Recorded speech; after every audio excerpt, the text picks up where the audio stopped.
Okay, okay. I just had a really good conversation.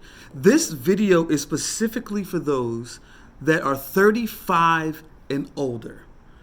So if you're 35 and older, this video is specifically for you, and you're watching this, it's specifically for you because there's a concept or an idea that I've been practicing for a while called mutual mentorship or reverse mentorship, where basically, usually if you're older, you feel like you should be mentoring somebody that's younger than you because you have all this wisdom and knowledge and information that you can pass on to the younger person.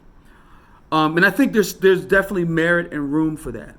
But what I'm talking about is reverse mentorship, where you find somebody that's younger than you, preferably in their 20s or even 18 to 20. But the 20s is a really good, if they're millennials or Gen Z, where you actually allow them to mentor you.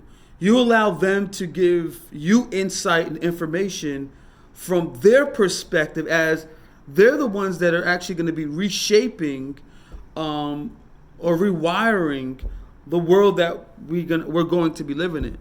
So I just got off of a call with a young man that I've been in a friend with for a while, almost 4 years now. I met him in college. He's in his 20s, very knowledgeable young guy.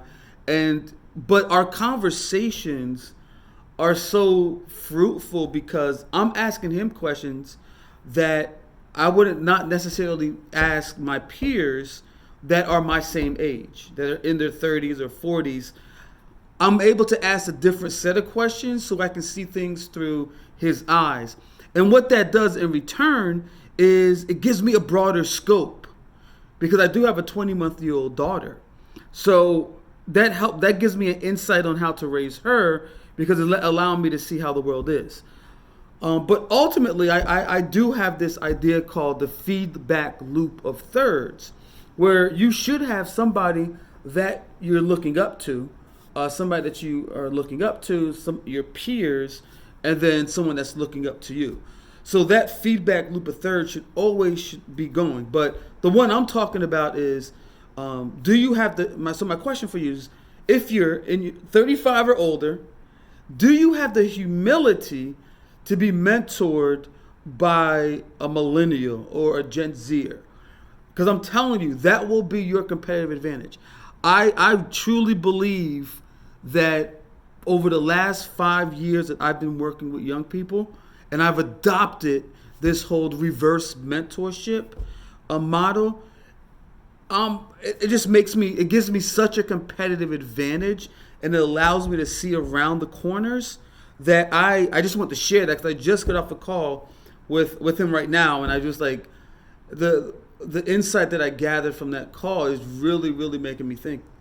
It's really, really making me think and reset things. So let me ask you, if you're 35 and older, do you have someone that are in their 20s that are mentoring you?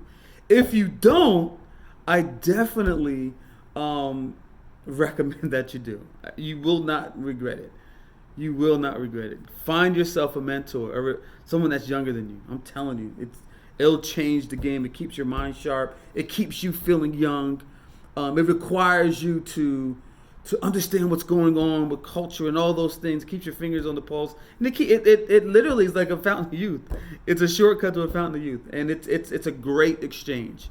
So mutual mentorship, definitely think about it. And also, maybe I'll do a video for 20-somethings about how do they position themselves to be a mentor to someone. So think about that.